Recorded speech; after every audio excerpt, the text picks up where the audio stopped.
Dia 22 de setembro de 2024, aqui estamos para, durante aproximadamente 2 horas, provarmos os factos que provaram a semana. Na sonorização está o Celestino Chivela, na técnica o Edgar Elias, coordenação geral do Horácio dos Reis. Eu sou a Claudimir da Costa. Pode também acompanhar-nos na nossa página do Facebook, Rádio Despertar Angola. Os nossos convidados já estão em estúdio, são eles, Dr. Mário Aragão, pelo partido MPLA. Boa tarde, seja bem-vindo, é um gosto muito grande tê-lo. Boa tarde, Claudimir, boa tarde, prezados ouvintes da Rádio Despertar, prezados doutores aqui presente no painel, boa tarde, bom programa a todos.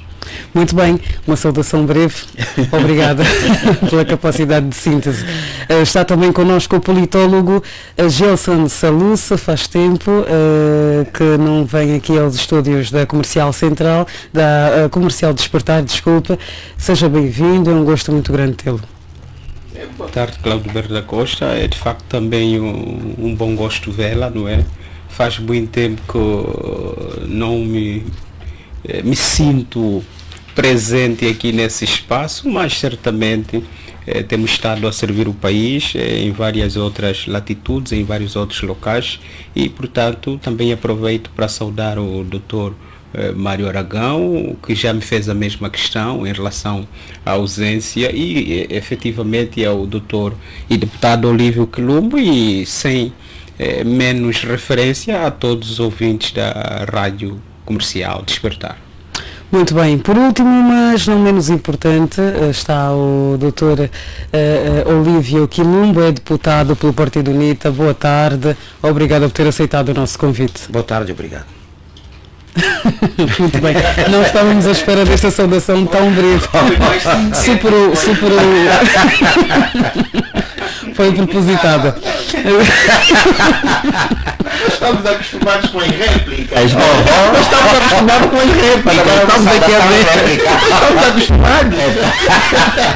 Estava a começar já assim. Espera-se que seja assim ao longo do debate. Exatamente. Que seja assim ao longo Muito do bem, debate. esperamos que seja assim ao longo do nosso debate, que conta hoje com 5 temas.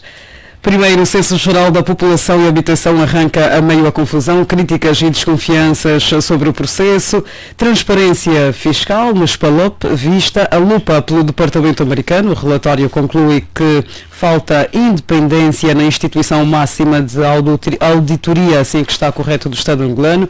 Terceiro tema, aberta a corrida para a liderança da JMPLA, candidatos devem ter no máximo 30 anos de idade, determina a organização. Quarto tema, fome aperta municípios do Cunene, a província mais a sul do nosso país, e obriga alunos a abandonarem a escola. Por último, visita de Joe Biden a Angola. Vamos começar já por olhar para o primeiro tema, que tem a ver com o Censo Geral da População e Habitação, que arrancou, mas a meio de muita confusão, críticas e desconfianças. Sob o lema Juntos Contamos por Angola, o Censo 2024 arrancou no dia 19 de setembro e será abrangente aos 164 municípios, 518 comunas, 44 distritos urbanos e 23.832 aldeias das 18 províncias do nosso país. O Instituto Nacional de Estatística, responsável pela execução, garante que estão criadas todas as condições para a continuidade desta mega operação, que começou no dia 19, esta mega operação estatística de recolha de dados demográficos e habitacionais em todo o país, envolvendo mais de 92 mil profissionais, entre recenseadores, assistentes técnicos, logísticos e motoristas. Para o êxito da atividade, o Executivo disponibilizou cerca de 30 mil milhões de euros, aliás, de kwanzas. Estou já a sonhar com euros, na verdade são 30 mil milhões de kwanzas para cobrir as despesas relacionadas com a preparação do censo. Apesar disso, em pleno primeiro dia de recenseamento, os agentes de campo lamentaram a desorganização do Executivo, que não disponibilizou os equipamentos para a efetiva realização do censo, situação que levou a que muitos agentes censitários desistissem do processo já em fase de execução. Do Kwanza Sul, por exemplo, chegam relatos de que os responsáveis provinciais do INE estão a substituir arbitrariamente agentes admitidos durante o período de recrutamento por outros que sequer fizeram a formação. Há ainda a acrescentar o facto de que o segundo dia de contagem da população e habitação ficou marcado por reclamações e protestos dos agentes censitários devido à alegada falta de condições, sendo a principal ligada à alimentação. Bem, diante destas informações, pergunto-lhe, Dr. Aragão, que censo 2024 teremos? Viva. Boa tarde, Claudimir, boa tarde, prezados colegas, novamente, e ouvintes. Relativamente ao processo censitário que está a ser realizado pela segunda vez pelo Estado angolano, a primeira vez tivemos em 2014, agora pela segunda vez estamos a ter em 2024, tendo em conta que o Estado angolano está aqui a cumprir aquilo que é as regras internacionais. Sabemos nós que há países que determinam censo 15 anos, em 15 anos, há outros países que determinam censo em 20 anos, e Angola ratificou o seu período censitário para 10 anos. Portanto, é um censo diferente daquele que é o censo que era o censo de 2014. Estamos a falar de um censo mais digital, estamos a falar de um censo que vai nos dar o número de habitantes, as dificuldades, com real realeza, passo a redundância, e sabemos nós que 2025 será um ano especial para os angolanos, tendo em conta com a divisão político-administrativa aprovada em sede da Assembleia Nacional, e que em 2025 então teremos as novas províncias criadas de acordo com a lei da divisão político-administrativa. Então faz todo sentido o Estado angolano agora nesta vigência fazer então aquilo que é o censo, trazer as informações reais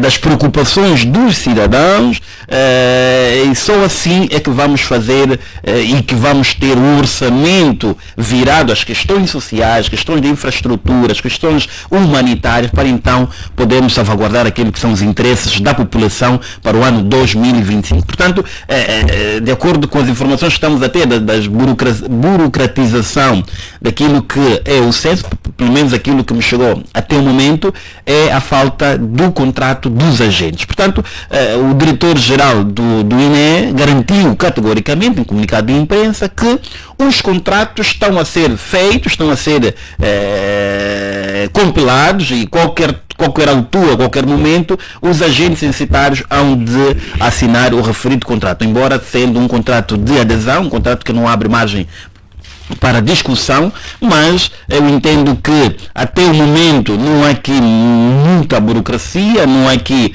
nada para arrepiar para o grupo censitário, que possa sinceramente fazer o seu papel, o seu trabalho, porque contamos todos por Angola, todos somos cidadãos, e as dificuldades vão haver. Aliás, nós estamos a fazer o censo num tempo chuvoso, um tempo com dificuldades. Mesmo sendo tempo chuvoso, o Estado angolano também já precaveu, trazendo a si a reboca alguns órgãos, estamos a falar da Polícia Nacional, estamos a falar da Marinha de Guerra, estamos a falar das FA, esses órgãos para então ajudar aqueles que são os censitários poderem fazer o seu papel, o seu trabalho, para que no final de um mês, porque o censo vai durar completamente um mês, no final deste um mês nós tenhamos aquilo que são os dados que o Estado angolano precisa para os próximos anos. Dr. Aragão, disse no início da sua abordagem muito bem que o censo é realizado de 10 em 10 anos. Não é tempo suficiente para que um processo destes de contagem da população e habitação fosse devidamente organizado? Aliás, inicialmente estava marcado para agosto e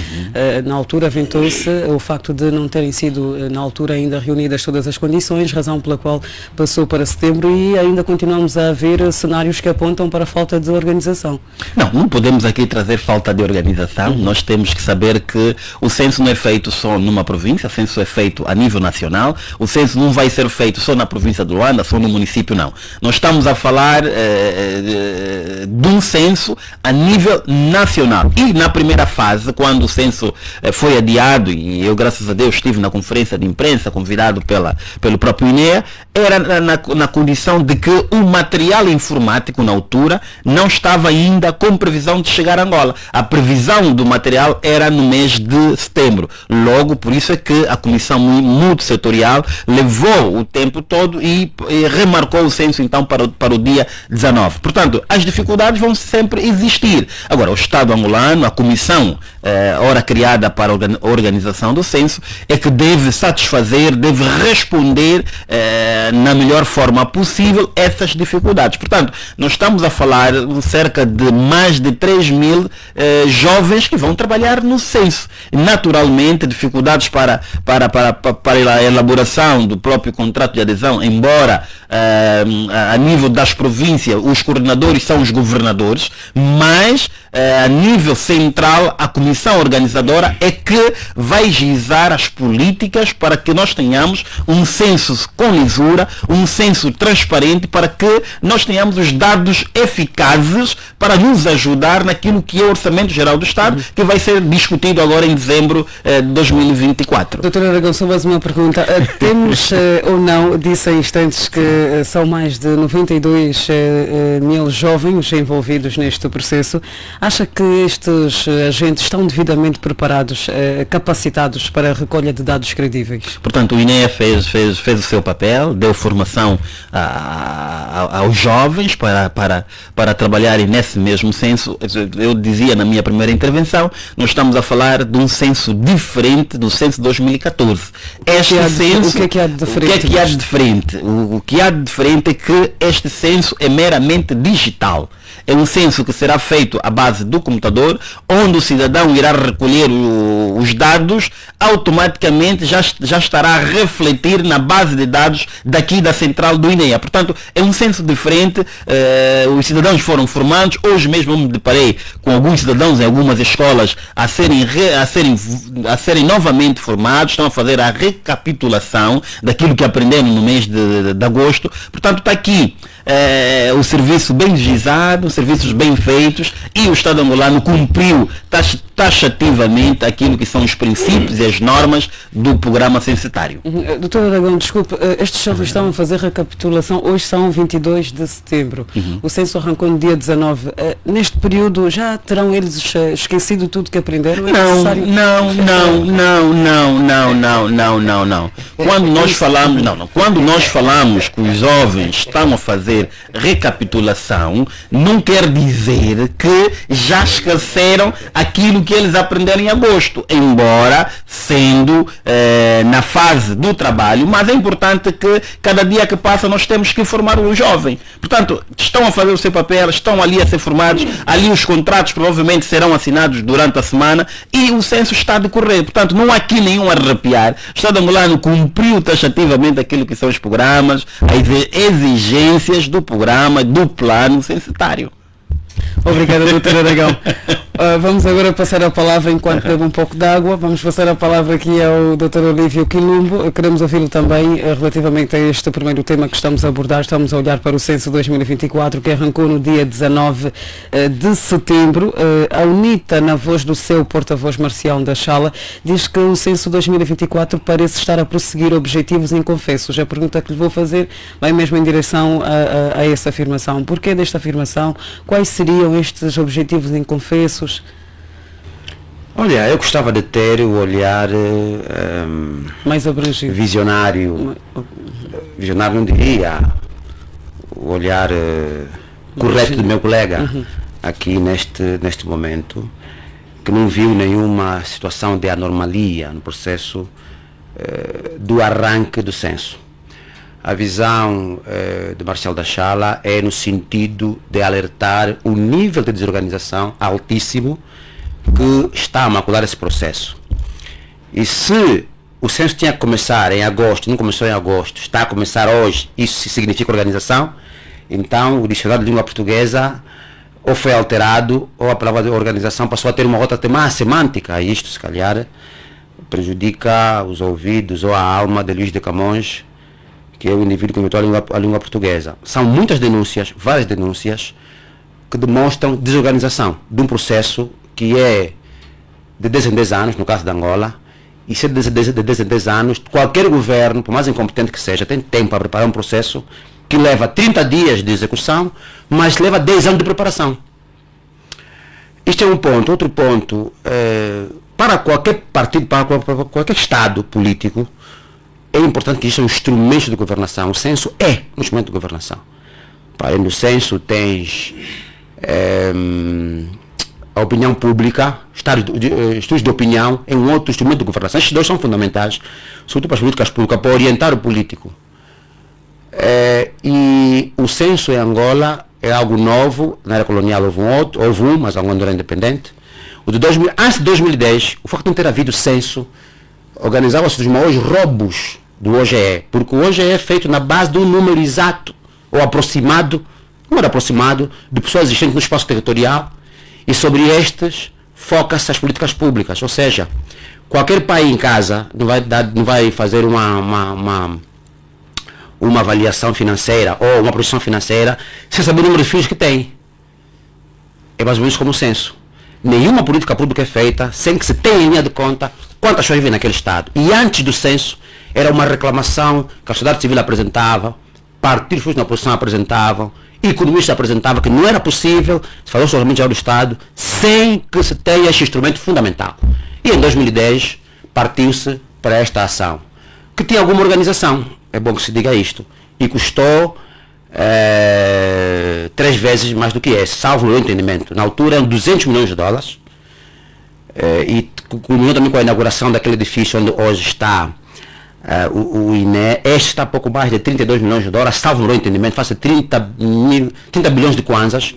Se fazemos as contas, pode estar 32 milhões de dólares, é 3 vezes menos o valor daquele. Não sei se é por causa do dinheiro, mas o facto de denúncias de falta de alimentação no período da formação, para um processo censitário que se projeta para 30 dias, eu acho que 15 dias antes do dia D, tudo tem que estar afinado. Pode haver uma outra situação de anormal, mas não nos níveis estão nos sendo apresentados, que é alimentação no processo de formação, e a formação terminou a semana passada, 3 dias antes ou 2 dias antes do arranque do censo. Situações de denúncias de pessoas que estavam a colocar dados, sobretudo no AMBO, no sistema, de pessoas que não tinham nada a ver com o censo, face de nepotismo, por exemplo, face de provas que foram feitas com notas, que as pessoas que tiveram notas altas não foram selecionadas. Enfim, é um rol de situações. A outra questão que mais me preocupa, e eu anotei aqui, é a questão de termos especificidades. Uma delas é o período chuvoso. Nós somos um país com problemas sérios em termos de mobilidade urbana e não só. E as estradas são fundamentais. Lembro-me que na altura do censo passado tinha sido comprado um número considerável de viaturas, a tração a quatro rodas, Toyota Land Cruiser, vulgo 18 províncias, agora tem que chamar 21 províncias, né? Que ajudaram nesse processo. Os carros depois ficavam aí, eram visíveis esses carros ali. Não sei o que se fez desses carros, o que se fez, qual foi o destino que se deu a essas viaturas, se o INE abateu, se não abateu, mas o facto de os termos zonas inacessíveis, que se vai de helicóptero, por exemplo, e o tempo que estamos a assistir é o tempo chuvoso, o facto de, por exemplo, o censo ter chocado, isso é uma outra situação, com a divisão política administrativa. Porque no OGE, não percebi? Outro conflito. No OGE 2024, consta o censo para 18 províncias. É curioso. Mas não consta para 21 províncias. Vamos fazer o censo de 22, de 21 províncias ou de 18 províncias? Alguém tem que dar explicações angolanos. Não, é muito simples, doutor. Eu não terminei. Permita mesmo lhe ajudar. Permita mesmo lhe ajudar. Faz favor, então. Como deputado tem responsabilidades acrescidas. Nós estamos a falar de uma lei que ainda não está em vigor. E como deputado sabe que as leis têm o período normal, que é o chamado vacatio legis. Sua Excelência sabe muito bem o que é isso. E provavelmente depois desse período vamos ter um novo território nacional. Lógico, o censo será feito nas 18 províncias. Eu penso, quantas províncias? Doutor, eu penso que enquanto deputado conheço muito bem as leis. Isso é a minha questão, você não conseguiu me ajudar. O doutor não quer receber ajuda. 18 províncias. O doutor não quer receber ajuda. Fala em 18 províncias. A lei foi promulgada há 1 ou 2 semanas. Tem vacatio legis no dia, a partir de janeiro. Claro. Não é? Qual é a dúvida aqui, doutor? Licença para 18 províncias. E qual é a dúvida? E a lei doutor? fala em 21 províncias que só começam no próximo ano. Essa é a Claro, questão. mas qual Eu é, acho que doutor Olívio? O Olívio não quer perceber. Não quer perceber. Prezado deputado. Mas eu estava a continuar, Não, o eu vou doutor Olívio, continuar, e vou pedir aqui à minha o colega deputado, que não, permita-me fala, só. por amor de Não, Deus. o que o deputado está a Porque- querer fazer é ludibriar os ouvintes. Nós estamos a falar de uma lei, o seu deputado conhece muito bem, estamos a falar de uma lei que vai entrar em vigor em janeiro. Logo, as 18 províncias nós temos neste momento. E o censo será feito nas 18 províncias. Eu penso que não está aqui não arrepiar. Fazer política não é fazer oposição em tudo. Doutor Aragão, entendemos. Vamos continuar, não é? Muito obrigado. À vontade. Doutor Quilombo, por favor. Estás aqui uma matéria interessante Termina a sua verdade e sobre o podemos passar a censo. palavra ao doutor Portanto, porque no dia que começou, abrangiu as crianças, e crianças de rua sobretudo, e fiquei com a sensação interessante. As crianças foram, o Novo Jornal fez uma paragem pelas artérias da cidade de Luanda, onde infelizmente pernoitam crianças de rua, e elas estão expectantes. Elas dizem que estamos à espera que esse censo venha resolver problemas de vida. É muito sério isso, e isso toca. O documento, a entrevista é interessante e traz esse dado. Em Malange também aconteceu, noutras artérias do país, ou noutras partes do país, também aconteceu, e os jovens perguntavam, não queremos censo, nós queremos arroz. Ou seja, as pessoas estão a ter alguma noção do que é realmente o censo. E o censo tem essa missão. Realmente trazer... O censo tem a possibilidade de dar um dado aproximado em termos de população enchendo o espaço territorial, e a partir desse dado aproximado se projeta as políticas públicas. E essas políticas públicas devem ter impacto sobre a vida do cidadão. Por exemplo, não se projeta saúde sem ter o número de pessoas em idade reprodutiva, em idade de fazer filhos, no caso. Não se projeta educação sem ter em linha de conta criança em idade escolar. Não se projeta, portanto, enfim, habitação sem também ter estes dados. Por exemplo, não se projeta políticas públicas sem saber o gênero. E em 2014, Angola, segundo o censo de 2014, tinha 24 milhões de habitantes. E 1% da população de Angola, 1%, são 240 mil pessoas, viviam no Bengo. O Bengo é o pior lugar para se viver em Angola. Tem os problemas 1000 que nós conhecemos, está a 1 hora de carro de Luanda, capital. E lá vive a população de Angola, não tem desenvolvimento nenhum. Para finalizar, eu quero terminar com a seguinte avaliação. A câmera? Perdão. Eu quero terminar com a seguinte avaliação. A população angolana cresce 1%, 3% ao ano. 1% são 240 mil. Como o cálculo é por excesso, não por defeito, 240 vezes 3 dá 720. Estamos a falar de qualquer coisa como 1 milhão de pessoas ano. É um número considerável. E os dados que temos, por exemplo, o FUNUAP fez um estudo, o Banco Mundial fez um estudo, e já se fala, o Banco Mundial, na altura em que se adiou o censo, lançou alguns dados que somos 38 milhões de habitantes. E, portanto, é um dado interessante. Estes dados nos ajudam a fazer uma fiscalização, se de facto os dados do censo vão estar muito próximos a estes ou acima. Para terminar, o processo começou assim desorganizado, e muito desorganizado mesmo. Esse nível de desorganização pode complicar de que maneira os resultados finais. Nós podemos ficar até com alguma impressão negativa deste arranque, pelo facto de faltarem meios logísticos, materiais, pelo facto de pessoas habilitadas para o efeito, estar a fazer, inclusive, manifestações contra o nível de desorganização. Pena que muitas pessoas não estão a ver isso, mas está reportado em jornais, em portais, enfim, nas redes sociais, e são visíveis ao olho de qualquer um. Muito bem, obrigada doutor Quilombo. Vamos agora passar a palavra ao doutor Salus, Gilson Salus, que é politólogo. Doutor Gilson Salus, que resultados, a seu ver, este censo trará? Por outro lado, qual é o tratamento que acha que será dado aos resultados que se vão obter deste censo 2024? Bom, Claudemir, primeiro permita-me dizer que, ouvindo o Dr. Mário Aragão, faz-me lembrar aqui uma obra do professor Eric Hobsbawm, que é a lógica de comunidades imaginadas, né?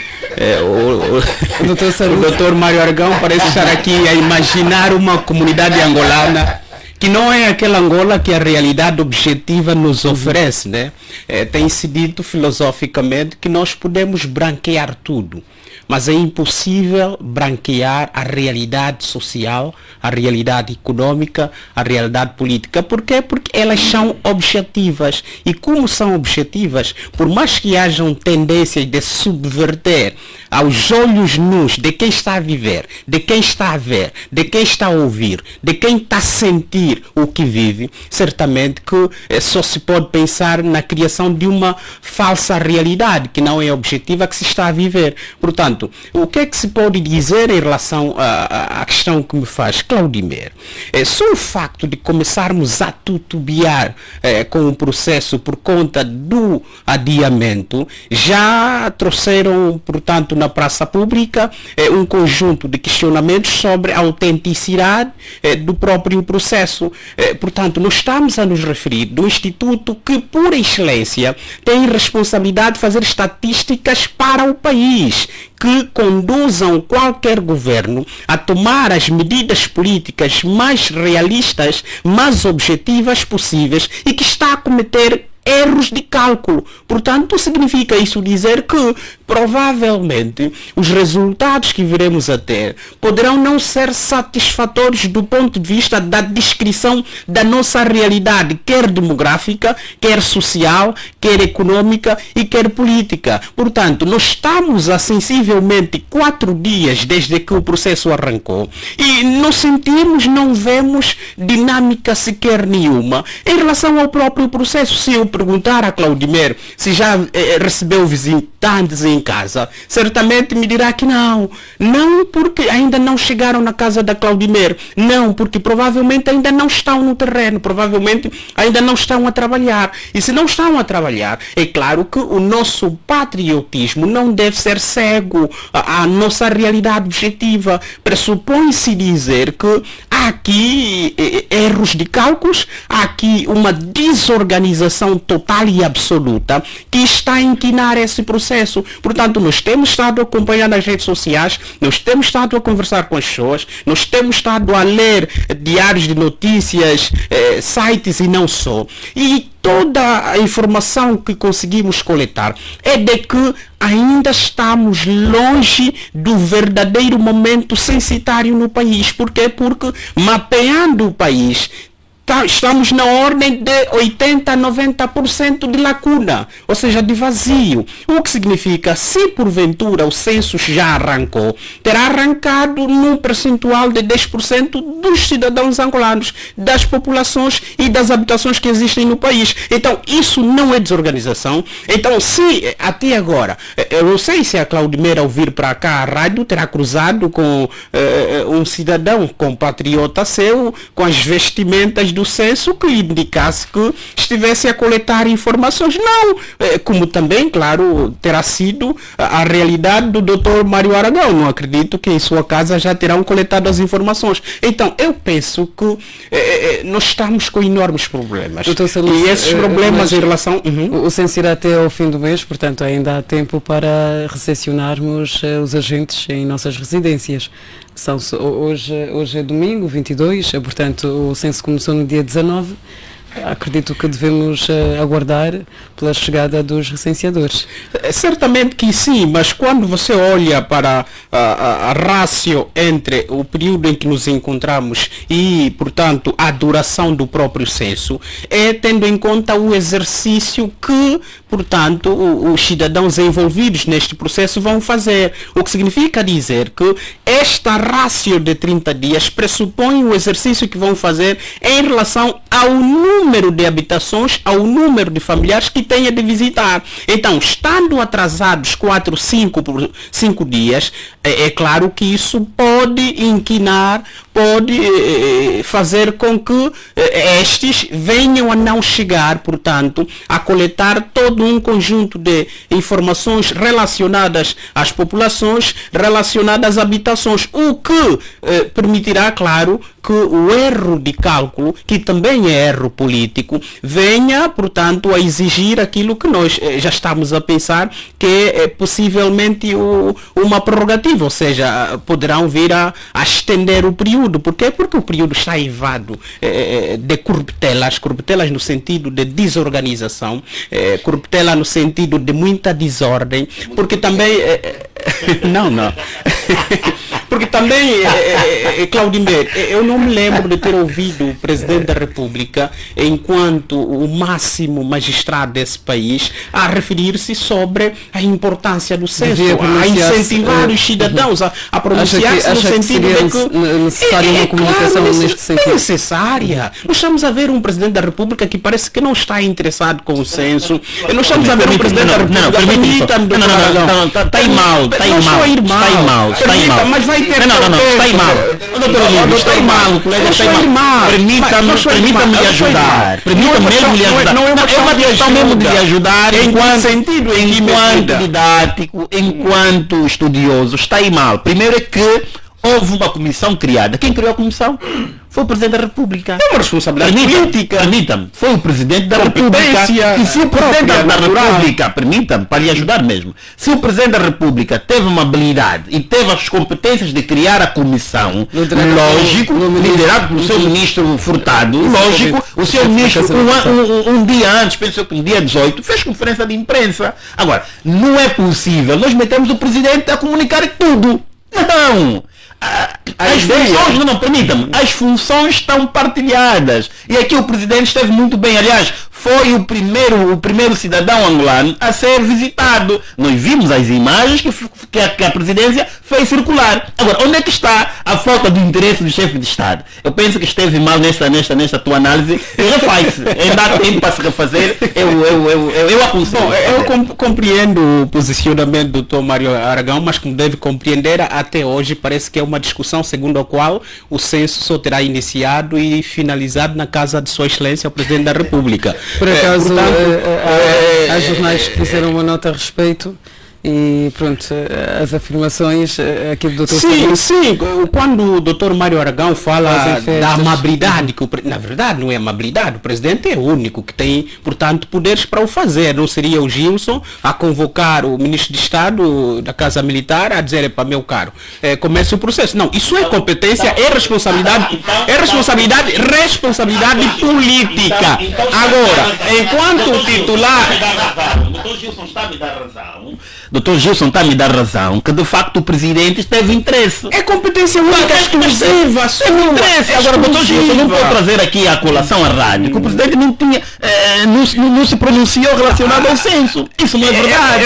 Eu penso que a minha ideia não, esteve mesmo mal. Dr. Gilson, esteve mal. Bem, é competência do Presidente e o Presidente criou a comissão. Presidente, aliás, o censo não ficou só na casa do Presidente da República. Eu convido esta rádio Despertar, que é uma rádio muito séria, eu convido a rádio a fazer uma reportagem relativamente a isso. Eu convido a rádio,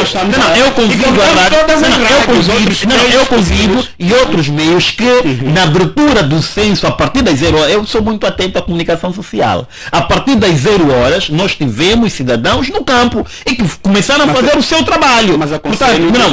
Permita-me, é preciso analisar Angola não dentro da caixa, doutor. Analisa Angola fora da caixa, a realidade da Angola e os fatos. Não vamos fazer política naquilo que não é política. Eu penso que muitas vezes... mas também fui muitas vezes interrompido, né? Penso que deveria compensar. Mais um minuto, doutor Salles. Eu não sei se estamos a imaginar, a analisar, a pensar Angola dentro da caixa.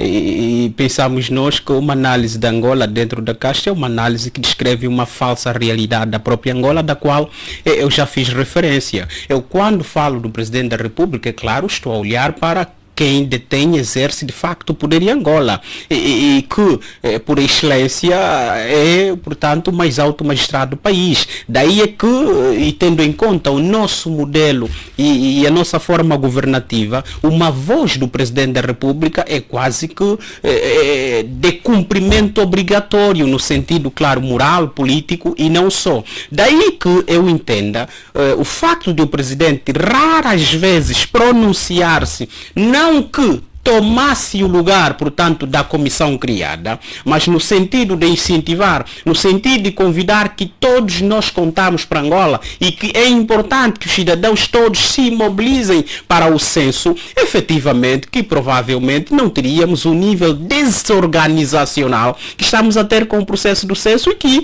efetivamente vai comprometer os resultados. Porque, primeiro, porque estamos atrasados. Segundo, é que não se tem informações objetivas de quando é que os 80% ou 90% dos agentes de campo ou os indivíduos que estão envolvidos no processo vão efetivamente estar no terreno para começar a trabalhar. Essa é uma grande questão. Por outra, há informações de que os meios para o exercício de tal função por parte dos agentes de campo ainda não se fazem em sua posse. Portanto, há aqui um conjunto de questionamentos que têm razão de ser e que nos remetem para aquilo que o professor Renato Janine tem dito, né, em relação à política. É importante que os atores políticos cultivem aquilo que ele chamou política dos afetos. A política dos afetos é no sentido de que quem exerce política deve ter a consciência da moral do exercício e, portanto, da sua atividade. Daí é que está sempre em escrutínio e esse escrutínio exige que haja uma certa congruência em relação àquilo que são as aspirações dos cidadãos e, portanto, a tarefa que é exercida por parte do ator político. Muito bem.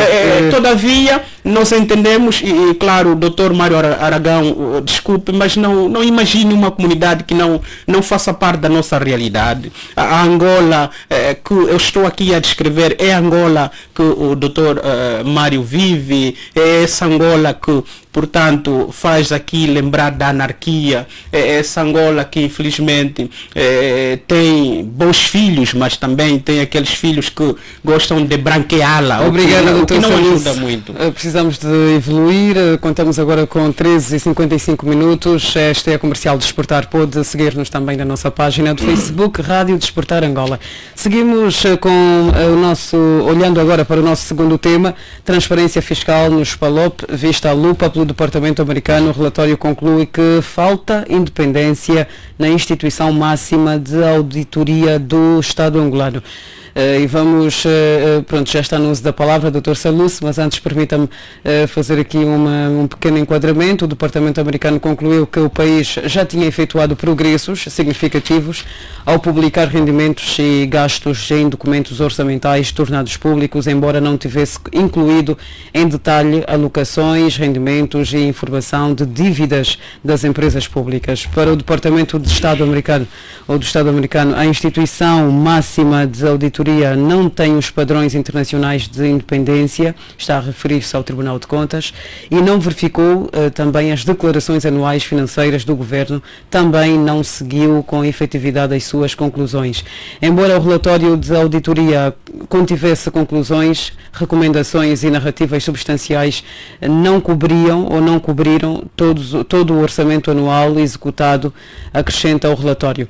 O documento faz notar, no entanto, que o Governo especificou em lei ou regulamento e pareceu seguir na prática os critérios e procedimentos para a concessão de contratos e licenças de extração de recursos naturais. O Fundo Soberano tinha um quadro jurídico sólido e divulgou a sua fonte de financiamento e abordagem geral aos levantamentos, acrescenta ainda o relatório. Dr. Saluso, a entidade fiscalizadora, o Tribunal de Contas, lamentou recentemente constrangimentos na monitoria do Sistema Integrado de Gestão Financeira do Estado. Não só, ouvimos também recentemente da Ministra das Finanças, Vera Daves, o seguinte, ou seja, disse a Ministra Vera Daves que persistem desafios na prestação de contas, afirmou ainda que houve melhorias na prestação de contas em 2023, mas persistem os constrangimentos relativamente à submissão de documentos que têm a ver com as contas públicas. Bom, Claudemir, nós já estivemos aqui em outros programas a fazer juízos sobre aquilo que tem sido o papel do Tribunal de Contas no que diz respeito à verificação, à avaliação, portanto, das contas do Estado, e temos estado a acompanhar que o Tribunal de Contas tem, portanto, feito muitas recomendações, tem chamado a atenção aos gestores públicos, aos atores políticos, sobre a necessidade desse ter uma atitude que nos remete para a probidade pública, não é?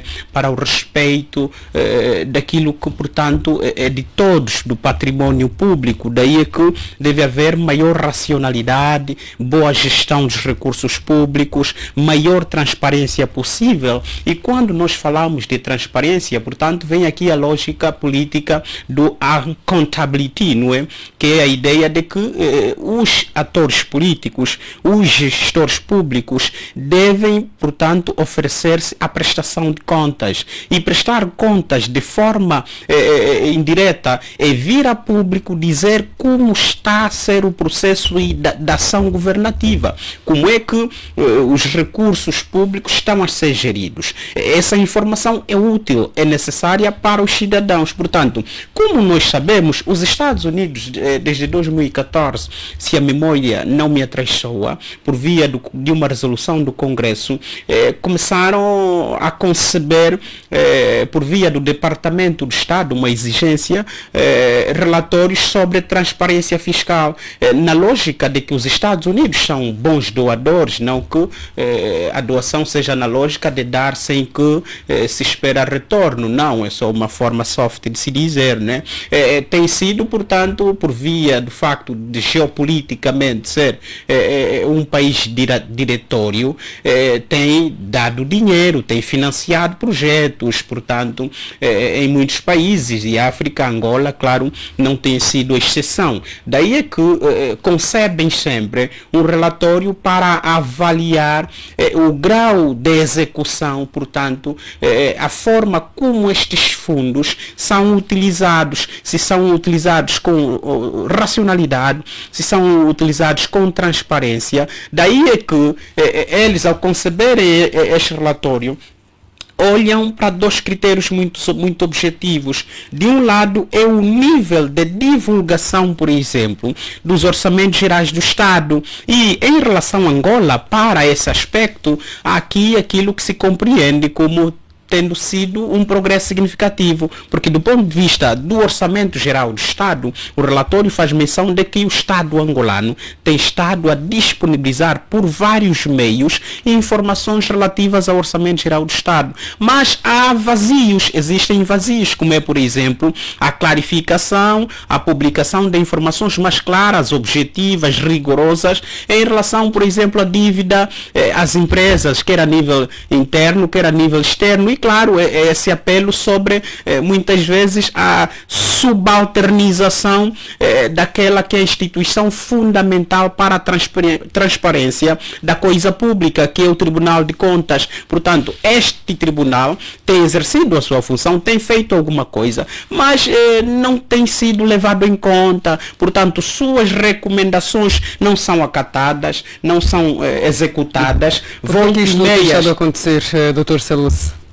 Bom, eu penso que, já dizia Maquiavel, né, é preciso penalização. Se, portanto, o Tribunal de Contas fica-se pura e simplesmente na recomendação, na chamada de atenção, e as pessoas não são penalizadas, as pessoas não são responsabilizadas, portanto, é óbvio que não vamos sentar e esperar que os próximos façam melhor, que os próximos executem as recomendações do Tribunal de Contas. Portanto, pensamos nós que é fundamental que aqueles que tenham sido compreendidos como, enquanto gestores públicos, terem faltado naquilo que diz respeito à transparência, devem ser responsabilizados, deve haver sanção, porque quando as pessoas são sancionadas, estas pensam 1000 vezes antes de cometerem e procuram agir com a maior ética possível e compreendem, claro, as suas funções enquanto agentes públicos, que deve ser revestida de uma certa probidade pública, uma certa ética no exercício da ação política. Nós entendemos que não podemos falar hoje de política, não podemos falar hoje de ação governativa sem nos referirmos à transparência, sem nos referirmos à prestação de contas, porque é como o açúcar para o chá, para o leite, portanto, você não sente o sabor da ação governativa. É importante que os gestores públicos compreendam que devem prestar contas, devem ser transparentes. E transparentes é dizer, nós temos isso, estamos a fazer desta forma e disso restou aquilo e, portanto, tudo é público, tornar público. Transparência é isso.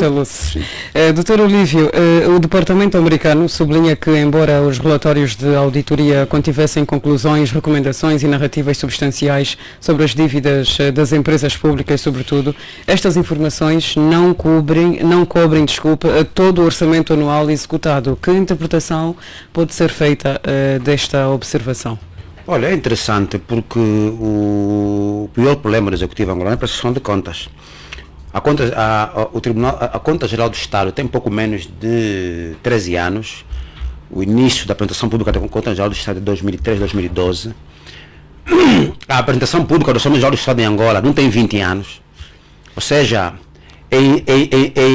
houveram angolanos, lembram ainda do Jubileu 2000, em que pessoas ligadas à sociedade civil trabalharam afincadamente para pressionar o governo angolano a ir pelo caminho da legalidade, da prestação de contas. O Open Budget, Angola deu uns pulos agora, subiu alguns degraus, sobretudo na apresentação gradual. Só a colocação do Orçamento Geral do Estado no site do Ministério das Finanças, isto foi, foi algo feito com muita pressão. E das observações feitas por organismos internacionais ligados às finanças, consideram que Angola é um país que tem dificuldades de prestação de contas. E temos provas disso, são várias. O Tribunal de Contas tem feito um bom trabalho do ponto de vista da apresentação das irregularidades nas contas públicas. A Conta Geral do Estado de 2021, por exemplo, houveram 71 observações, 71 recomendações. É muito para um país que se diz democrático, de direito, elas devem prestar contas. Vou fazer aqui referência, por exemplo, ao próprio Ministério das Finanças. Isso está no site do Ministério das Finanças, foi dito pela Ministério das Finanças. Em 2002, o primeiro trimestre de 2002, 85 missões diplomáticas, das 85 missões diplomáticas, apenas 12 prestaram contas. Não é normal. Não é normal. Não pode ser normal que um pai dê um dinheiro a um filho para um determinado assunto, esse filho volta, não disse se resolveu, se não resolveu, e acabou. Não é normal. Estamos a falar de mais ou menos 85, só 12 prestaram contas, quer dizer, mais de metade não prestaram contas. Estamos a falar de um número ínfimo que não prestou, que prestou contas. Depois temos em 164 administrações municipais, no mesmo ano, só 89 prestaram contas. Depois temos em 2019, só 50 das 80 entidades pertencentes ao setor empresarial público prestaram contas. Em 2023, das 204 unidades orçamentais, repito, das 204 unidades orçamentais, só 41 prestaram contas. Portanto, a partir desses dados, que são dados públicos, qualquer um pode consultar, é a demonstração inequívoca de que temos um governo incompetente, não presta contas, não está habituado a prestar contas, e não é democrático. O relatório que se referiu ao Departamento de Estado vai mais longe, por exemplo, diz que Angola, que deu esse avanço, que eles consideram um avanço, mas ainda consideram ter desafios críticos e significativos. Por exemplo, publicação de dados financeiros, a divulgação de informação detalhada e utilizada sobre receita e despesas públicas ainda é limitada. Isso dificulta a supervisão e a responsabilização. Um dado interessante, a Conta Geral do Estado é apresentada praticamente 2 anos depois do exercício. Quer dizer, só esse elemento que é de lei, aí está o lado errado da lei, é assustador. Quando vamos lá fora, conversamos com nossos amigos políticos, diplomatas, mas como é possível que vocês aprovam uma conta 2 anos depois de ter sido exercida? Como é possível? São essas questões todas. Eu vou continuar. Transparência nas empresas públicas. As operações financeiras das empresas estatais não são totalmente transparentes. muitas vezes as receitas e despesas dessas empresas não são divulgadas de forma completa. Temos a questão da TAG. Todos os anos o Estado tem que recapitalizar a TAG. Como é possível? Uma empresa que é recapitalizada anualmente tem poder de prestação de contas, isso é básico. Isso é básico. Um estudante de gestão, de contabilidade, de um curso básico, percebe-se que há falcatruas. Estamos a falar só de uma TAG. Podemos falar de outras. Depois tem auditorias independentes. A realização e publicação de auditorias independentes são áreas que necessitam de melhorias. Auditorias regulares são essenciais para garantir a responsabilidade fiscal. Continua. Orçamentos paralelos.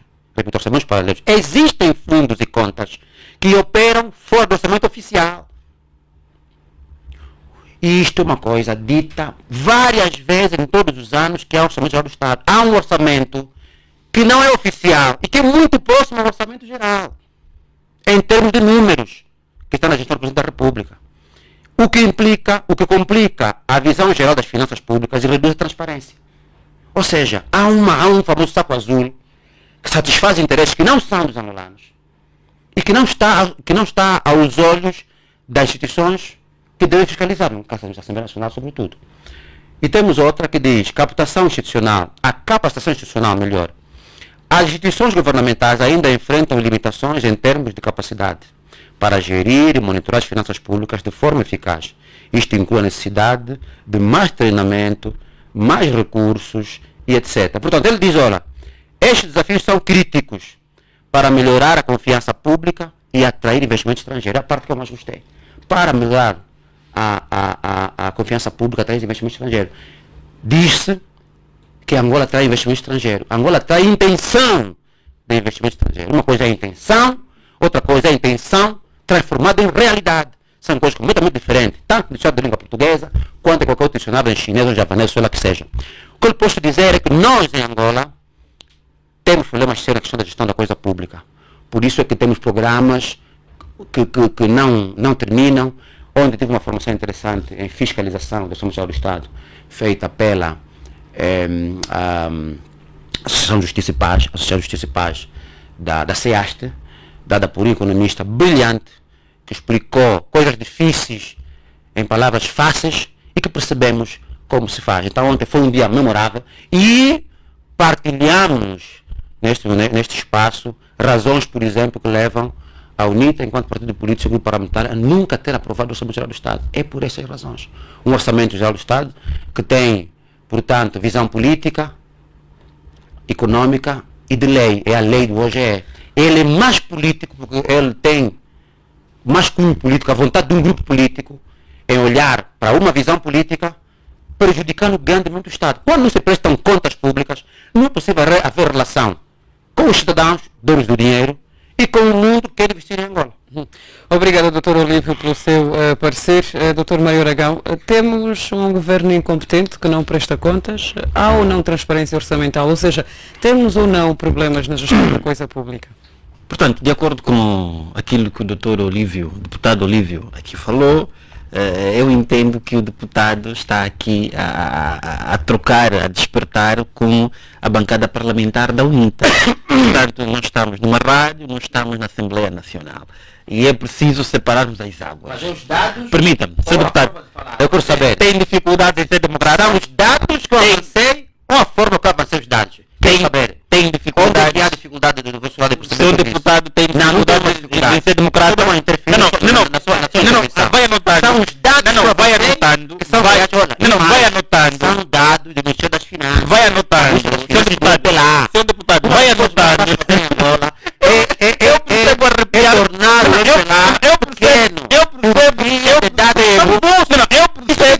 Eu percebo arrepiar da UNITA. Quando um militante do MPLA vai falar da UNITA, quer sempre interromper. Mas eu percebo. O que o deputado aqui apontou. O seu deputado Vamos deixar é jovem, é muito jovem. É muito jovem. Não está acima dos 60, é jovem. É jovem, seu deputado é jovem. Deve ter uma posição de jovem. Não vamos aqui fazer uma confusão na rádio. Nesse país, nós somos muito mais velhos. Tem que deixar falar. Então, a nossa reportagem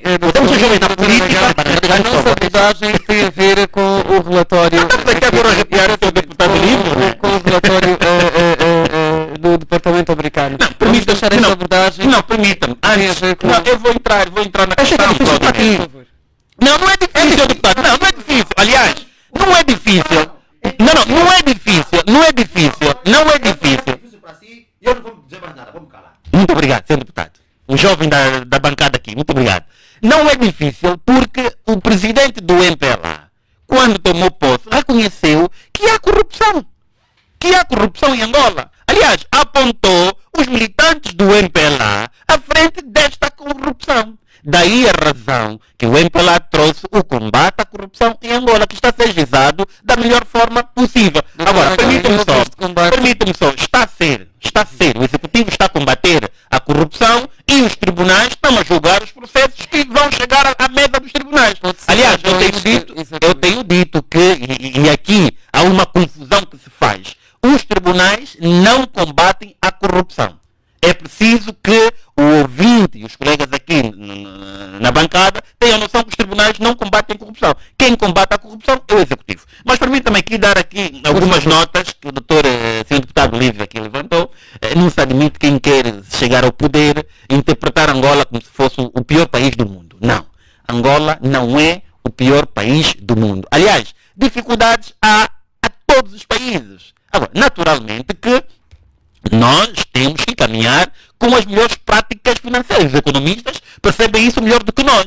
E a senhora ministra Vera Daves, aliás, a senhora ministra, penso eu que em fevereiro deste ano, ou janeiro, se a memória não me atrasou, numa formação no INAP, falava sobre o arrepiar de alguns gestores públicos que não apresentaram a conta a tempo. Aliás, a senhora ministra deu um prazo de 30 dias, penso eu que o prazo foi até março de 2024, que a senhora ministra havia dado, a senhora ministra Vera Daves havia dado esse prazo aos gestores públicos. Agora, nós temos um Tribunal de Contas. E o Tribunal de Contas não é só um tribunal de recomendação, como disse aqui o senhor deputado e o outro colega. Não é. O Tribunal de Contas tem estado a julgar processos financeiros das contas públicas. Eu convido os colegas a visitarem o Tribunal de Contas, vão encontrar processos a serem julgados relativamente a alguns gestores que não prestam contas ou que há indício de corrupção a quando a sua vigência num determinado cargo ou função. Agora, é verdade sim, aqui eu tenho que concordar com os colegas, que há determinados cidadãos que ocupam cargos de chefia que não prestam contas, que desviam o erário público. Daí a razão de que o Executivo e os tribunais devem fazer o seu papel. E os tribunais estão a fazer o seu papel. O Executivo está a combater a corrupção, senhor deputado. Não precisa estar alérgico a Angola. Angola é mais nossa do que os outros. Não, permita. Que têm sido julgados, que não são bons gestores. Que cidadãos são esses? Vai o tribunal,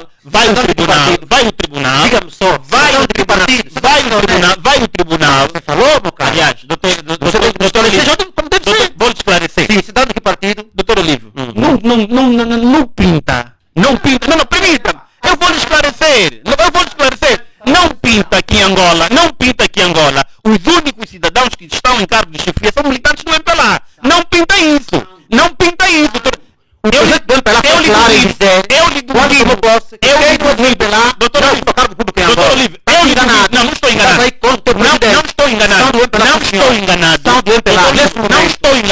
não estou enganado. Não existe em Angola uma outra figura política. Tem que me deixar falar. Para conseguirmos manter aqui a harmonia sonora, até porque temos um vasto auditório que precisa, neste momento não temos harmonia sonora.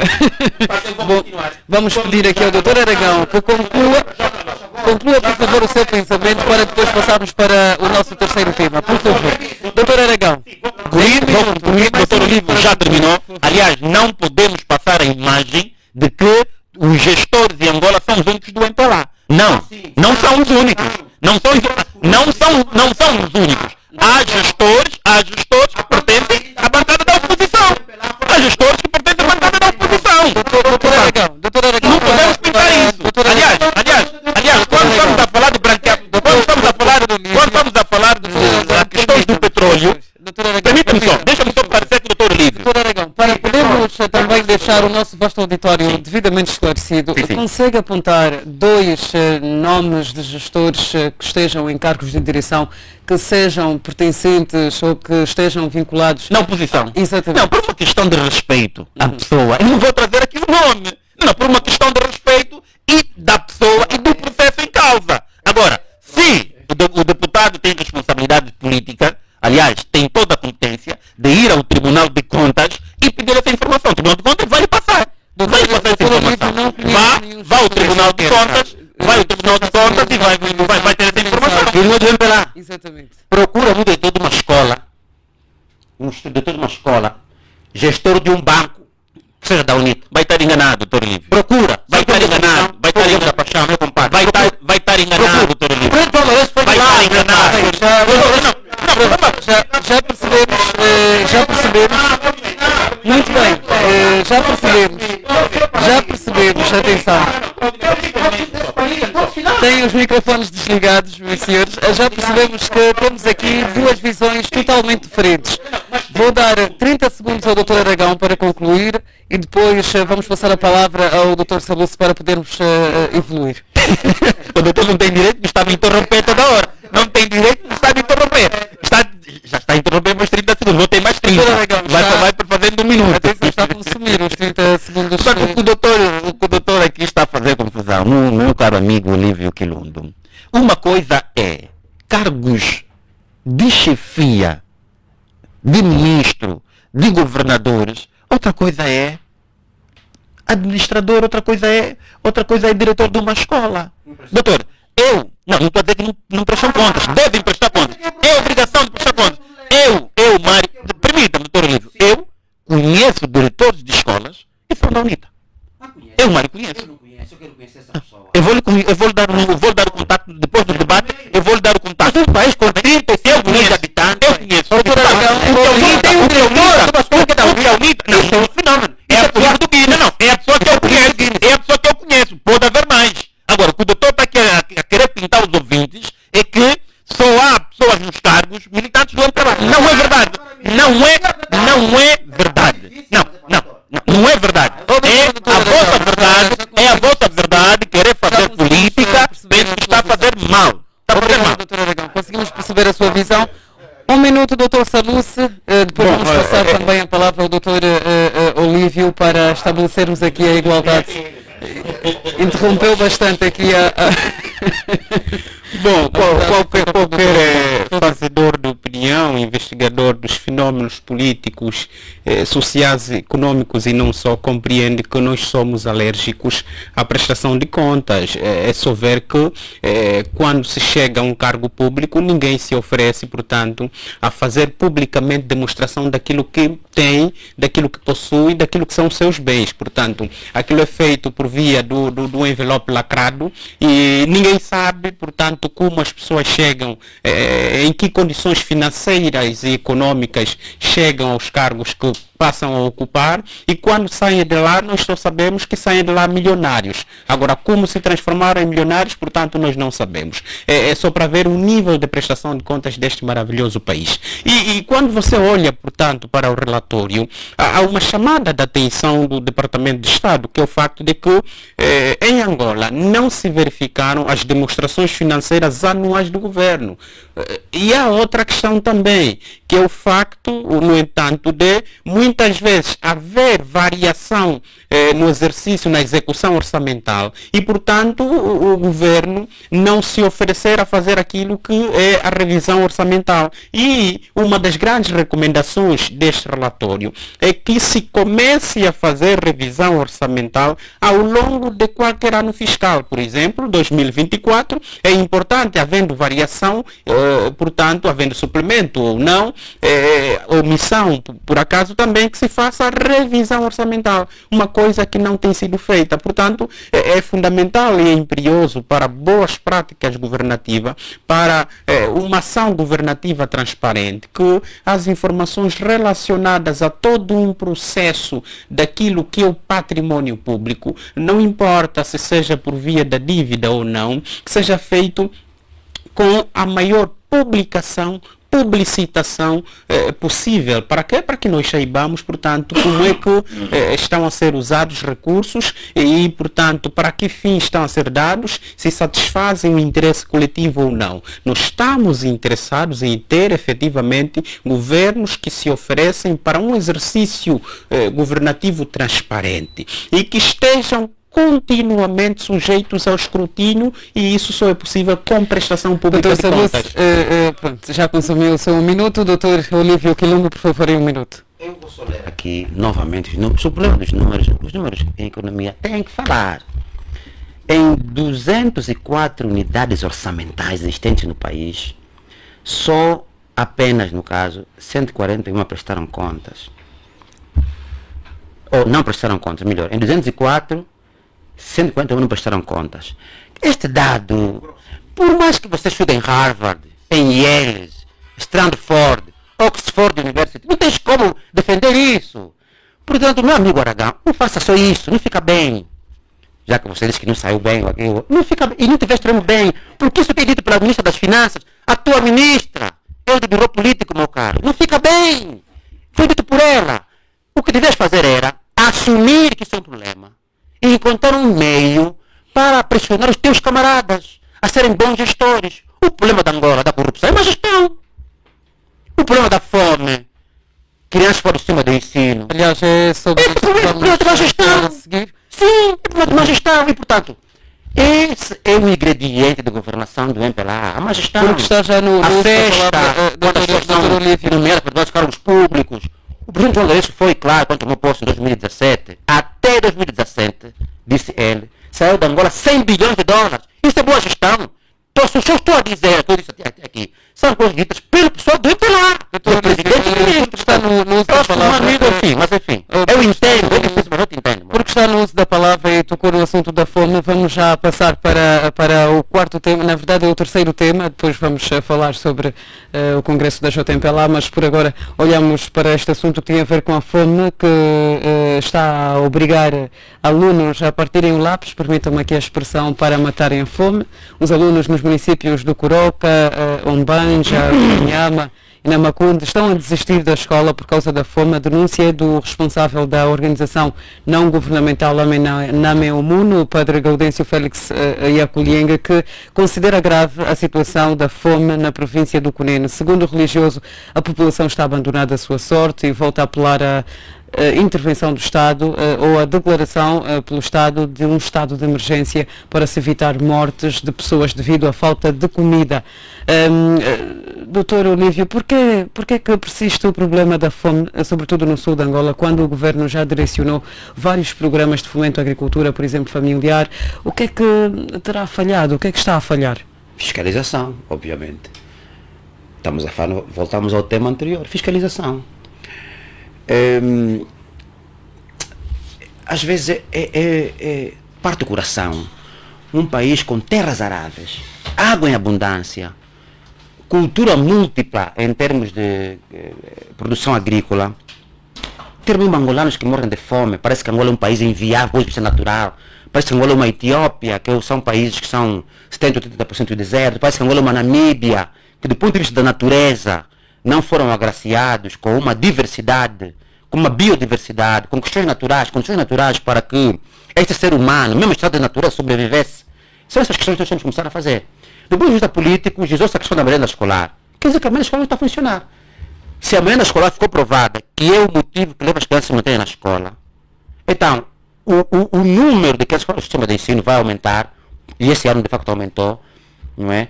4 milhões de crianças fora do sistema de ensino. E ontem eu partilhava, analisava isso com o padre Celestino Palanga, que a Namíbia não tem 4 milhões de habitantes.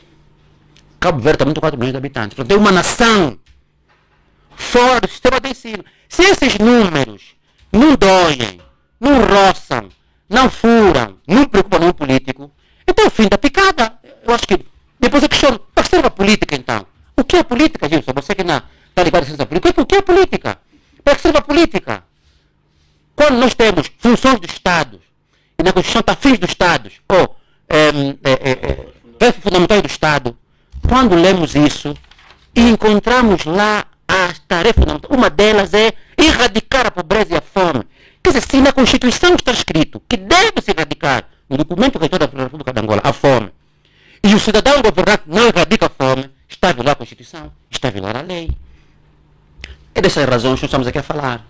Não tem muito a dizer, porque a questão é de gestão pública, está a falhar a merenda escolar, não se quer assumir que se falhou o ponto de vista político lá no sul de Angola, estamos a falar do Cunene, podemos falar da Huila, não se quer decretar um estado de emergência internacional, assim que se diz, estado de emergência, é no internacional, com intervenção de atores internacionais que dominam essas matérias e conseguem intervir, porque vai destapar aqui as cubas da incapacidade do governo angolano em dar resposta a situações. E é triste que às vezes você vê políticos maduros, experimentados, a dizerem que não há fome em Angola.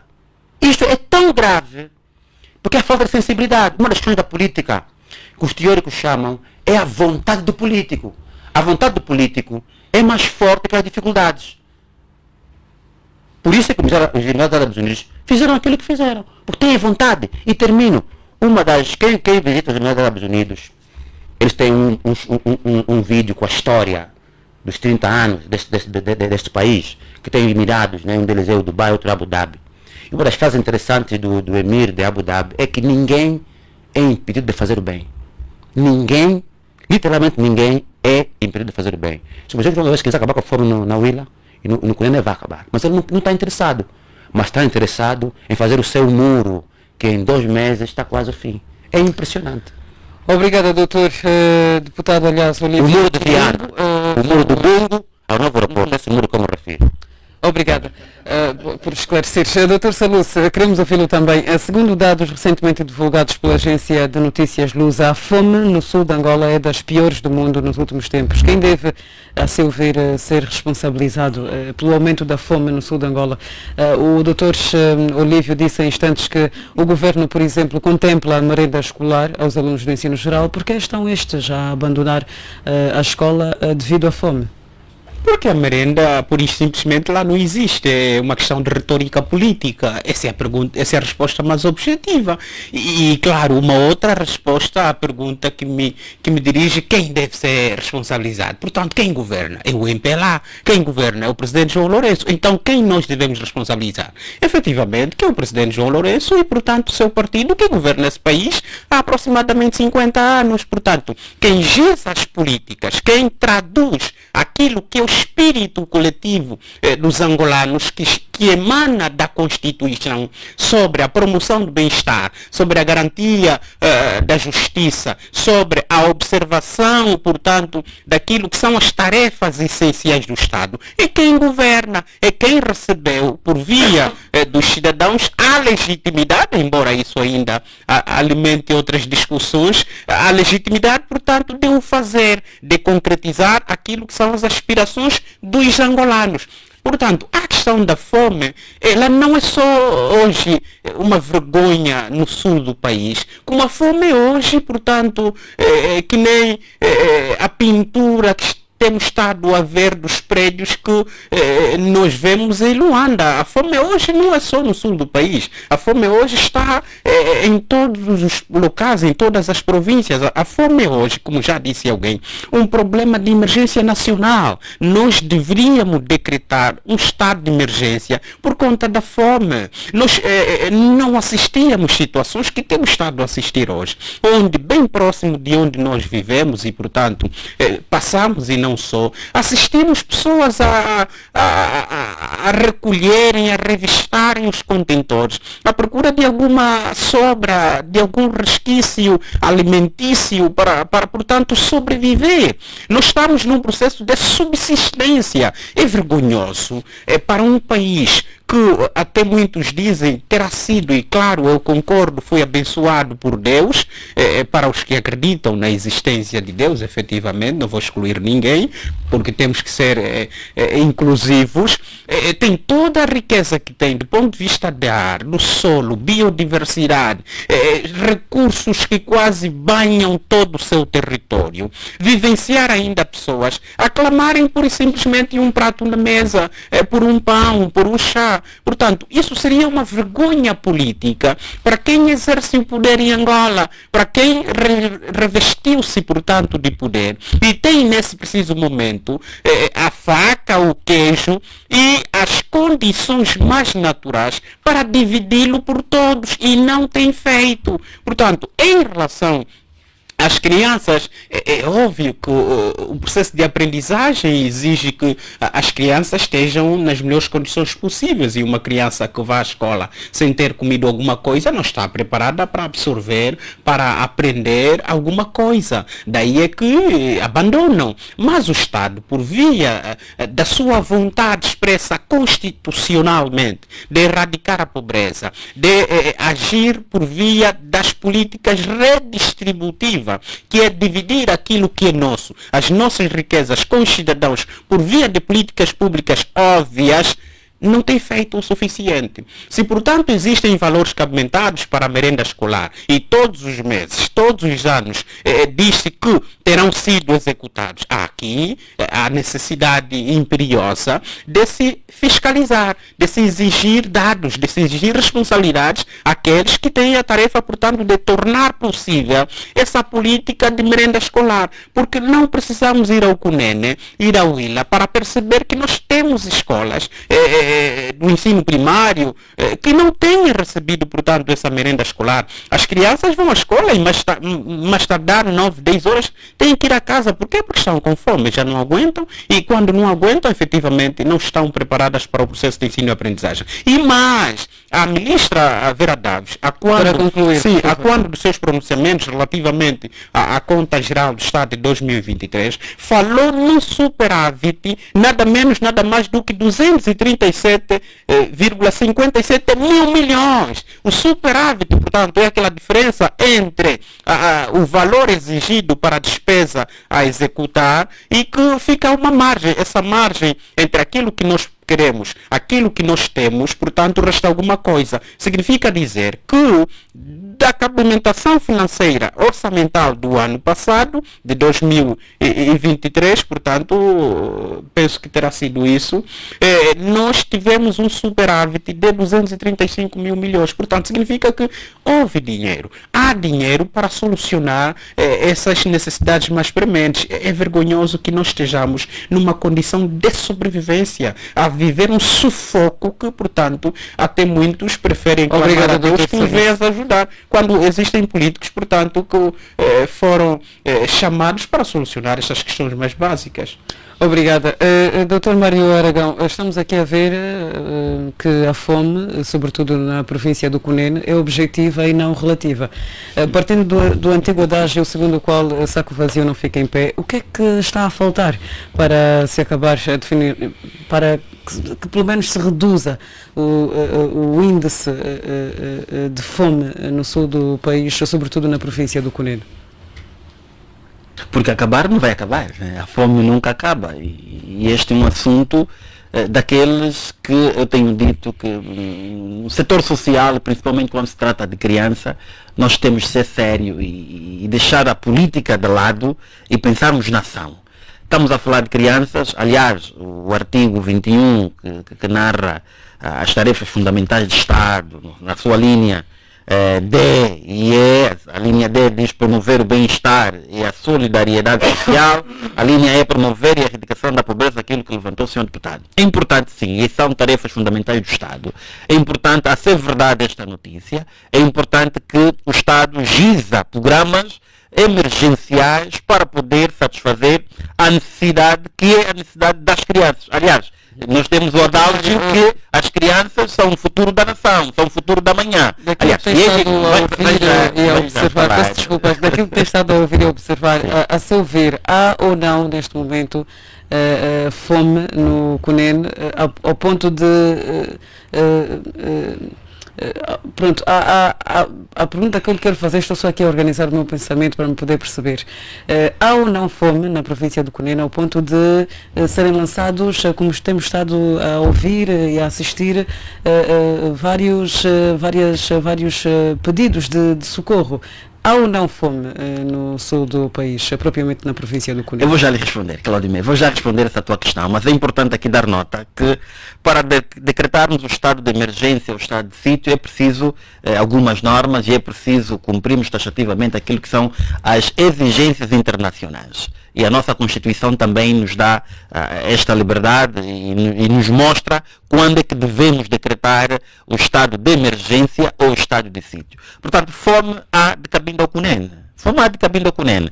Uma mais agressiva que a outra, mas a fome está enraizada em Angola. Daí a razão, e aqui particularizando a província do Cunene, daí a razão do Presidente da República estar atento com as empreitadas, com os projetos levados a essa província. Aliás, além da fome, nós tínhamos na província do Cunene a seca. A seca também era, ou é até o momento, uma das preocupações do chefe de Estado, razão pela qual criou-se a bacia, o canal de Cafo, que é para poder erradicar a pobreza. Portanto, com o canal de Cafo, naturalmente, vai se erradicar a pobreza. Agora, é importante que o Executivo fiscalize da melhor forma possível. Quando estamos a falar do Executivo, estamos a falar propriamente do governo local, do governo do Cunene, das administrações, para poder trazer o real informação daquilo que nós estamos aqui a ouvir, que não podemos admitir no ano de 24, no século 21, que há crianças a sair da escola por causa de fome. Não podemos admitir. Aliás, temos o programa do Coenda, temos o programa das merendas escolares. É verdade, sim, que algumas escolas não estão a receber as merenda escolar. Agora, nós também temos que ter a cultura de começarmos a tirar a responsabilidade quem o tem. Quem tem a responsabilidade de levar a merenda escolar não é o Presidente da República. É a senhora Ministra da Educação. E quem deve fiscalizar, doutora Aragão? Não, nós temos de aprender, nós temos de aprender a separar as águas. Nem toda responsabilidade, não, permita-me só, nem toda responsabilidade. Nós temos que atirar, permita, tem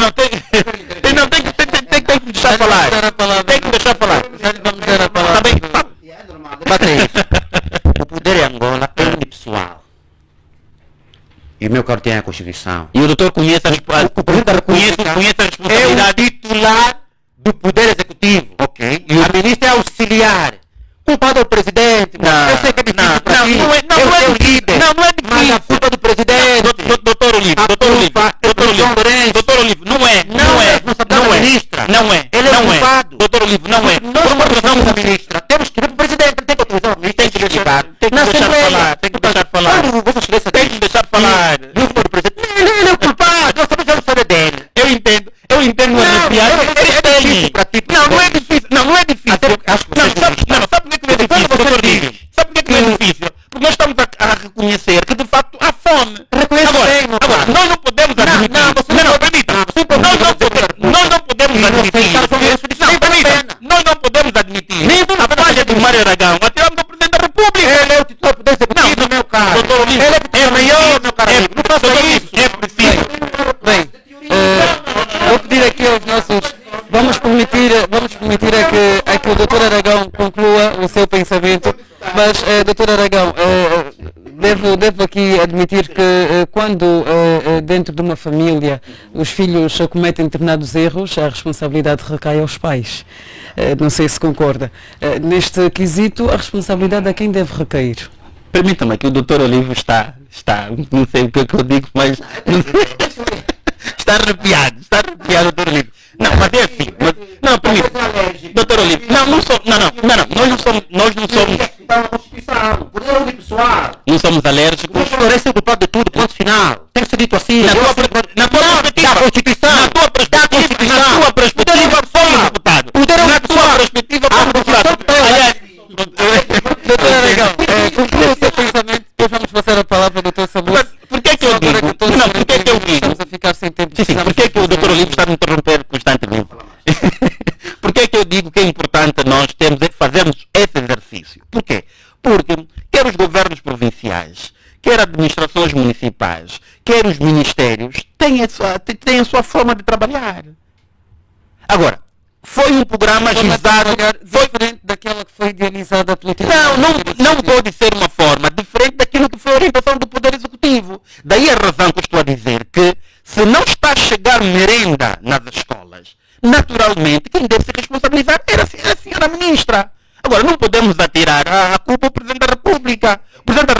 naturalmente é o poder, é o chefe do poder executivo, mas tem os seus auxiliares. E nós devemos responsabilizar os auxiliares. Aliás, os governos provinciais, as administrações municipais, têm as suas atribuições próprias. Daí a razão que, numa administração, temos a área social. O que é que faz a área social da administração? Então é importante que nós começamos a cultivar este princípio. Agora, nada de errado nós temos que nos atirar ao Presidente da República. Eu entendo a oposição, enquanto deputado está mesmo aqui para fazer oposição, mas também nós, doutor Olívio, permita-me, nós não estamos a ver também o papel dos partidos da oposição. O partido da oposição, quer o partido da oposição, permita-me, devem também ter em conta que tem ação social. Os partidos têm a sua ação social que devem fazer. Nada fazem. Não, diga você o que é que o teu partido tem feito. Aliás, eu sei o que é que o meu partido tem feito. O teu partido governa, meu caro amigo. E governar é prever, meu caro amigo. Isso é ciência. Governamento, meu caro amigo. Não se recebe. Não fazer mais. Não fazer problema. O doutor Aragão quer deixar claro em Angola que a culpa da fome em Angola é também da UNITA. Ora só que faltava, é também da oposição. Um jurista, você é jurista, o poder é unipessoal. Esse é o problema da gestão da República de Angola. O poder, sendo poder unipessoal, tem que interpretar bem aquilo que resta, não sabe dar mais nada. O doutor Olívio, o que o doutor Olívio está aqui a fazer é política e atirar toda a responsabilidade ao Presidente da República. O sucesso e o sucesso da governação não são partilhados, meu caro. Não são partilhados. E em Angola, sobretudo.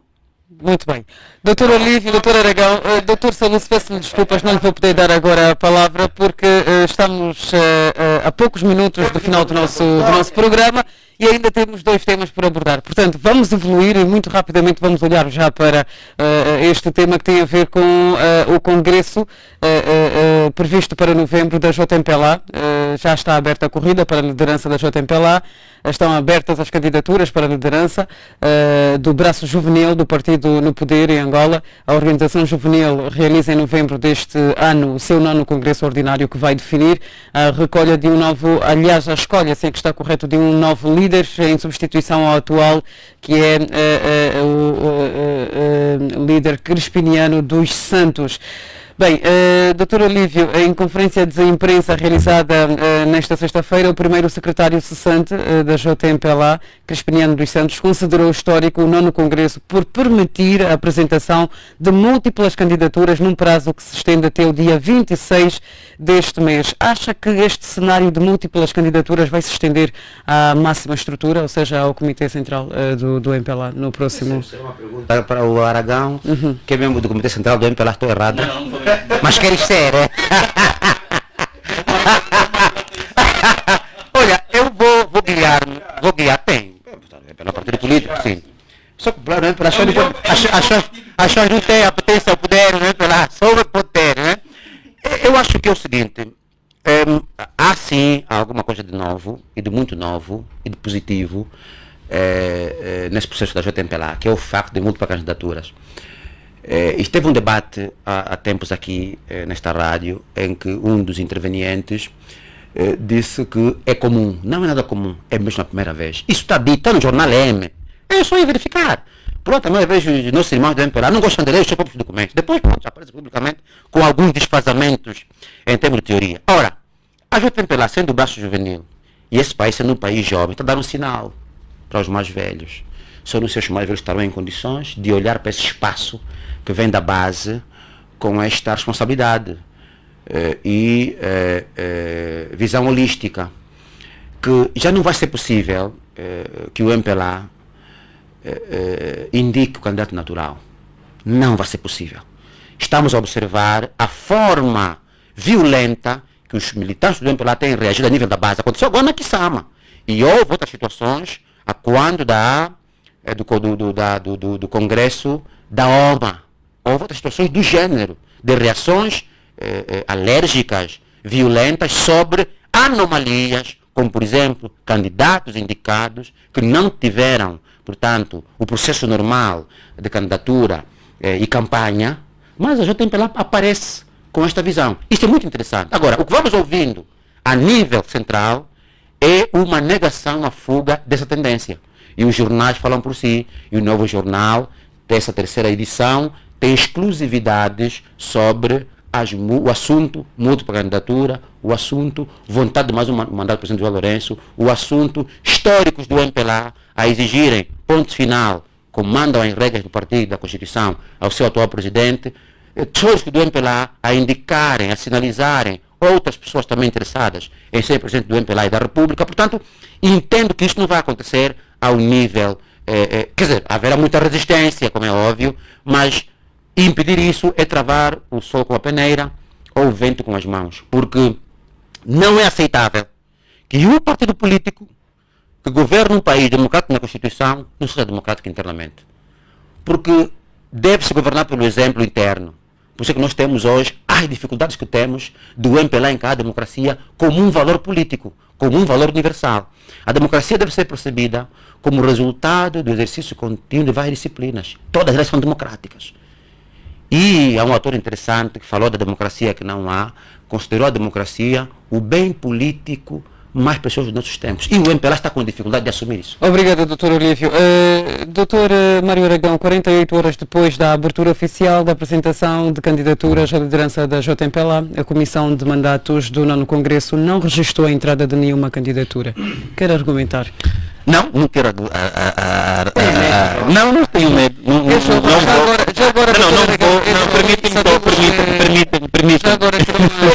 Permita-me. Umas palavras aqui da boca. Doutor Olívio é insultor. Está aqui a fazer insultor. Já agora, é jovem, não pretende fazer parte da lista dos candidatos ao cadeirão máximo da JMPLA? Vou já responder a tua questão. Permite-me mesmo, relativamente a este assunto, eu vou apresentar o meu direito de silêncio, mas não concordando com aquilo que disse um amigo, o deputado Olívio, por uma razão muito simples.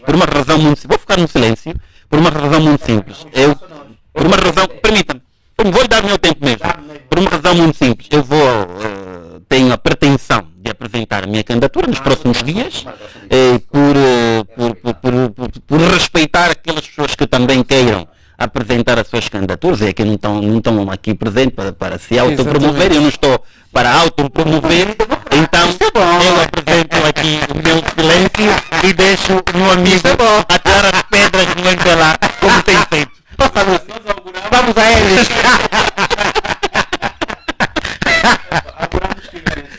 Doutor Aragão, o seu posicionamento mereceu aqui aplausos do Isso é bom!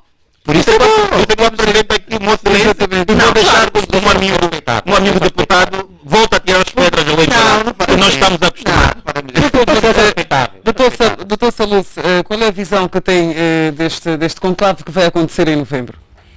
Bom, embora o secretário cessante tenha dito que é um exercício, é um ensaio, pensamos nós que ser fundamental, e os tempos também exigem, é importante que os carris acompanhem essa dinâmica dos tempos e, como dizia Maquiavel, os políticos que não se adaptam às realidades que vivem são ultrapassados pelo tempo e, portanto, o MPLA, na pessoa, enquanto órgão da JMPLA, compreendeu que os sinais dos tempos são outros e exigem, portanto, uma certa concorrência política e exigem, portanto, que o espaço interno seja concorrencial e seja um espaço de partilha, seja um espaço de disputa no bom sentido da política e isso efetivamente exercer democracia. Agora, a nota negativa em relação à apresentação de candidaturas, penso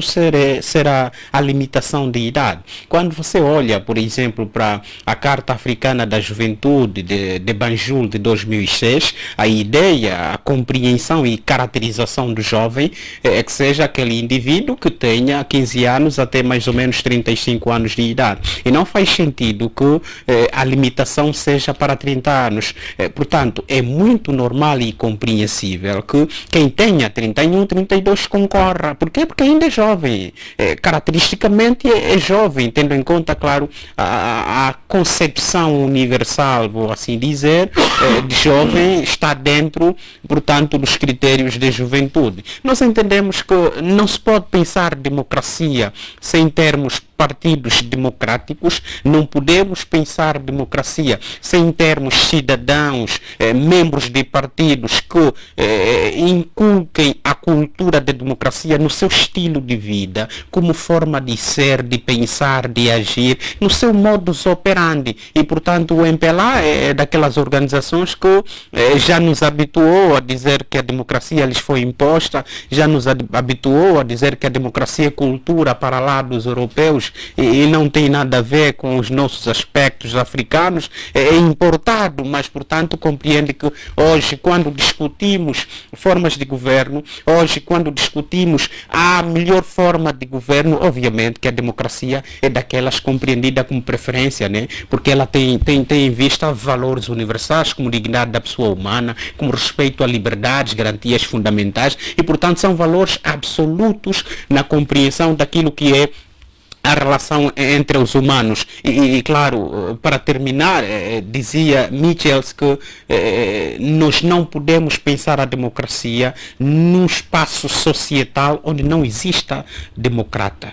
E se, portanto, o MPLA oferece a fazer esse exercício, nós só podemos desejar boa sorte, que de facto seja mesmo democrático e que as eleições, portanto, sejam a expressão mais alta da vontade soberana dos congressistas, dos delegados, e que não aconteça o teatro que nós assistimos, portanto, na Kisama, que é vergonhoso. Até agora ainda não se disse nada, não se resolveu, onde houve, portanto, um imiscuir-se no processo de pessoas que não terão sido indigitadas para serem delegados, que não terão sido indigitados para serem congressistas, mas, portanto, votaram. Eu tenho informações, conversei com pessoas e que, portanto, é um processo invado de falta de transparência, falta de usura, corrupção, apadrinhamento, nepotismo, e, portanto, não fica bem num período em que nós entendemos que vale a pena que abracemos todos a democracia e que ela não continue com essa alergia da democraticidade interna.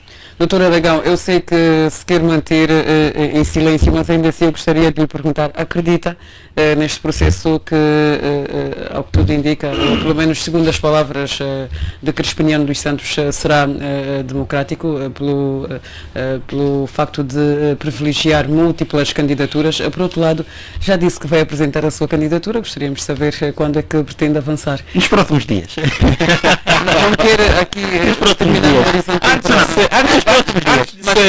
Nos próximos dias vamos apresentar a nossa candidatura. Aliás, este é um processo, o MPLA é um partido democrata, é um partido, permite-me, o MPLA é um partido democrata e estamos aqui a dar nota, novamente, a fazer jus àquilo que diz os nossos estatutos, quer da JMPLA, quer do próprio partido MPLA. Portanto, vamos deixar com que esse processo siga a melhor forma possível e bem-aja a todos os candidatos que apresentarem as suas candidaturas. Permita-me, vamos respeitar o pedido de silêncio, fez uma declaração de interesse interessante e é assim mesmo que acontece. Está a fazer um bom estágio para a democrata, embora o seu partido não seja, e digo isso com toda a responsabilidade, para um partido democrático, e espero que vocês tenham coragem de democratizar o MPLA. Vocês apresentam-se como uma esperança para um MPLA diferente, porque os desafios dessa república só precisam de democratas e mais ninguém. Eu, como um amante da democracia e apaixonado pela competição política, tenho um apoio do ponto de vista dessa luta. Agora, façam o possível de alterar esse quadro que prejudica a república, que é um quadro da democracia. Muito bem, agora 56 minutos passados da hora 14, faltam-nos apenas 4, vamos ter de ser bastante telegráficos, bastante objetivos. Vamos olhar rapidamente para a visita de Joe Biden a Angola, que está já agendada para o próximo mês de outubro.